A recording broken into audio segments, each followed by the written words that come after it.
Ako nga po pala si Perlito, ang sender ng kwentong ito. Totoo ang lahat ng ikukwento ko. Nangyari ito sa Mindanao noong taong 2016. Hindi ko nalang babanggitin kung saang partikular na lugar ito naganap sa Mindanao. Para na rin sa kaligtasan ko. Napunta ako roon dahil sa pagnanais kong makahanap ng maayos na trabaho. Yung sapat para sa kagaya kong hanggang kwarto grado lang ang natapos. Lumaki kasi akong walang nakilalang magulang. Ang tanging nag-alaga sa akin noon ay isang madre na si Sister Clarissa. Siya ang tumatayong nanay at tatay ko sa ampunan. Nung pumanaw siya, doon na rin natigil ang pag-aaral ko. Pakiramdam ko kasi ay wala na rin akong silbi sa mundo. At dahil doon, naglayas ako sa bahay ampunan at naging palaboy-laboy sa lansangan. Sa kalaunan, napasama ako sa isang sindikato at naging runner ng ipinagbabawal na gamot. Hanggang sa nahuli ako at nakulong. Pero sa kulungan, doon ko naranasan ang matinding pagsisisi. Doon ko rin naalala ang mga aral ni Sister Clarissa.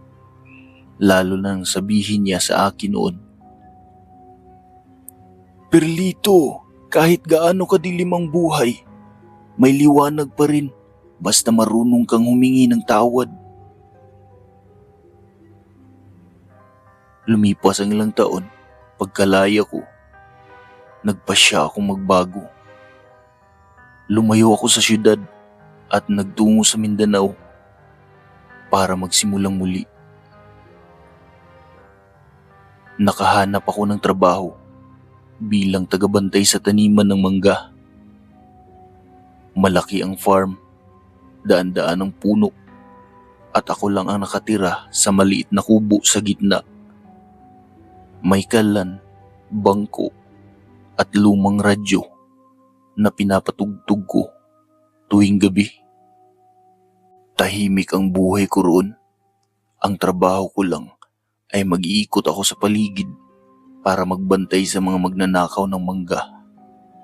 Minsan sa tanghali, nagpapahinga ako sa lilim ng punong malapit sa kubo.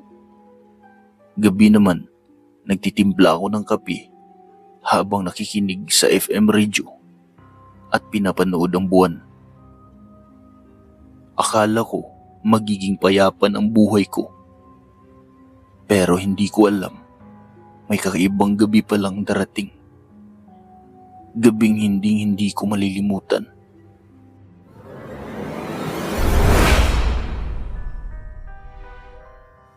Isang gabi, bilog na bilog ang buwan noon.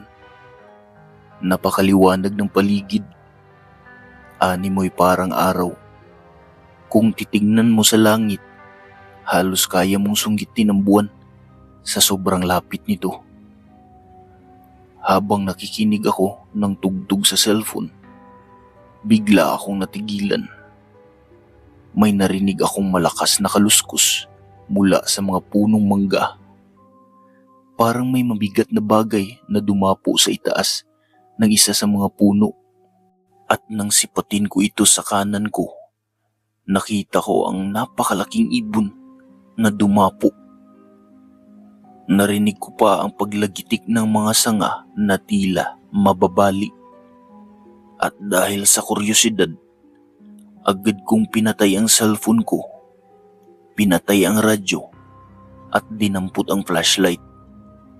Kinuha ko ang mahaba kong itak at dahan-dahan kong tinungo ang puno kung saan ko nakita ang ibon na dumapo. Pagkarating ko roon, nagulat ako dahil ang nakita ko ay hindi ibon. Sa ilalim ng puno kasi, may isang tao, isa itong babae. At nang mailawan ko ang mukha niya, tansya kong mga nasa 18 hanggang 20 taon lang siya. Mahaba ang buhok, maputi at parang kagagaling lang sa isang lugar. Napansin kong kakasuot lang niya ng kanyang pang-ibaba. Sinipat ko ang paligid. Baka may kasama siyang nobyo o may ginagawang kalukuhan sa manggahan. Pero wala akong nakita. Tanging siya lang ang nandoon. Lumapit ako ng kaunti. Hawak ang flashlight. "Miss," sabi ko, "ano ginagawa mo rito? Alam mo bang pribadong taniman ito?" Tahimik lang siya. Nakatingin sa akin. Walang imik. "Okay ka lang ba?" Tanong ko ulit. "Kung naligaw ka, pwede kitang ihatid. May motor ako sa kubo." Doon lang siya ngumiti. Pero kakaiba ang ngiti yun. Parang pilit.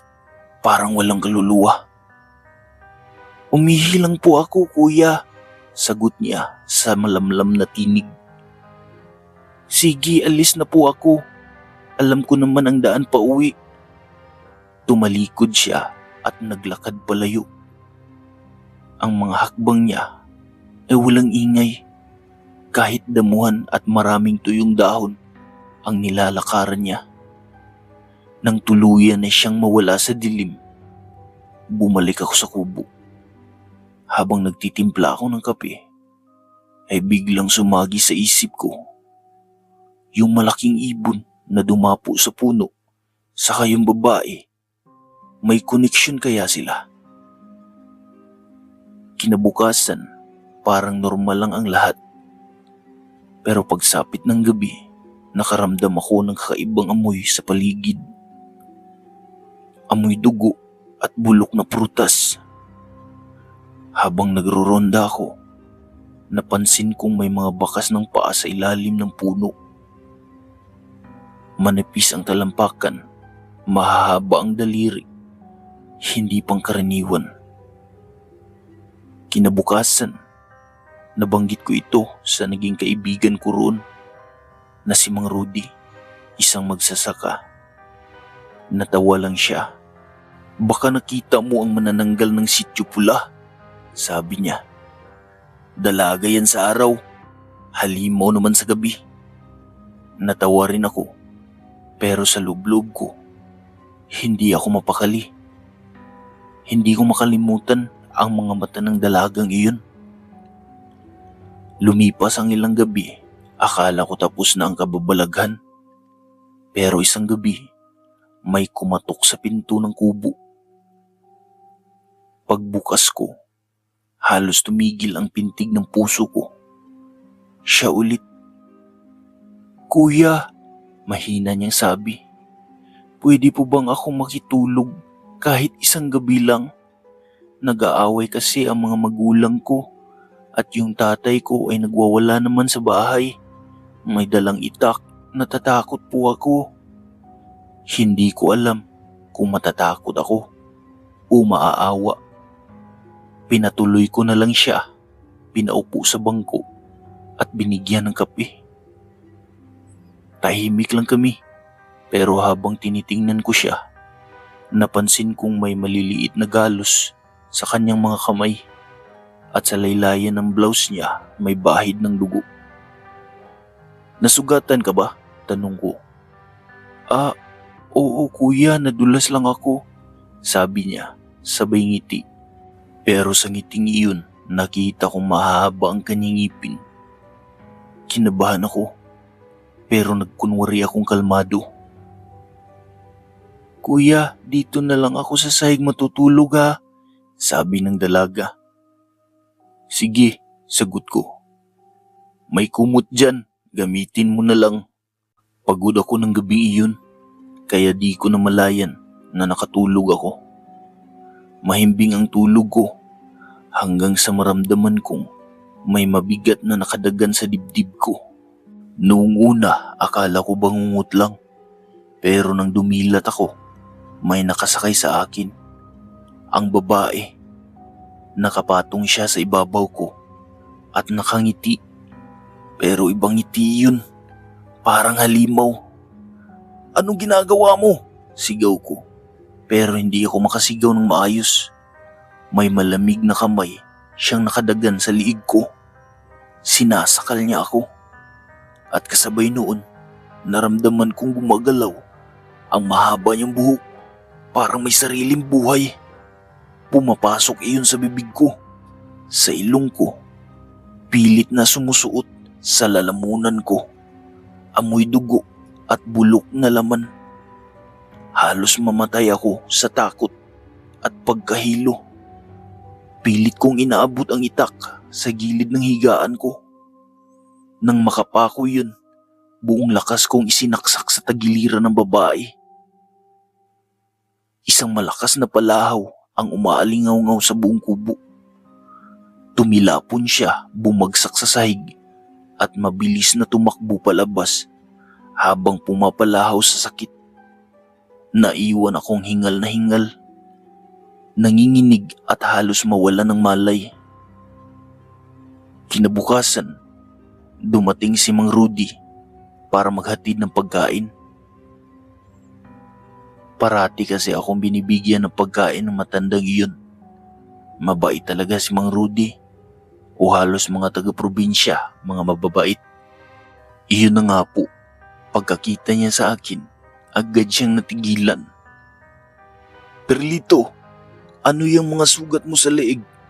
Pati braso mo, puro kalmot." Doon ko na ikinento ang lahat. Mula sa gabing dumapo ang malaking ibon sa puno, hanggang sa dalagang tinulungan ko, at sa gabing halos kitilin niya ang buhay ko. Tahimik lang si Mang Rudy habang nakikinig.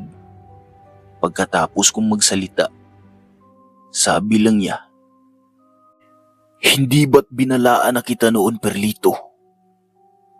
Bakit hindi ka nakinig?" Hindi na ako nagsalita pa. Sa araw ding iyon, nagdesisyon akong umalis sa lugar na yun.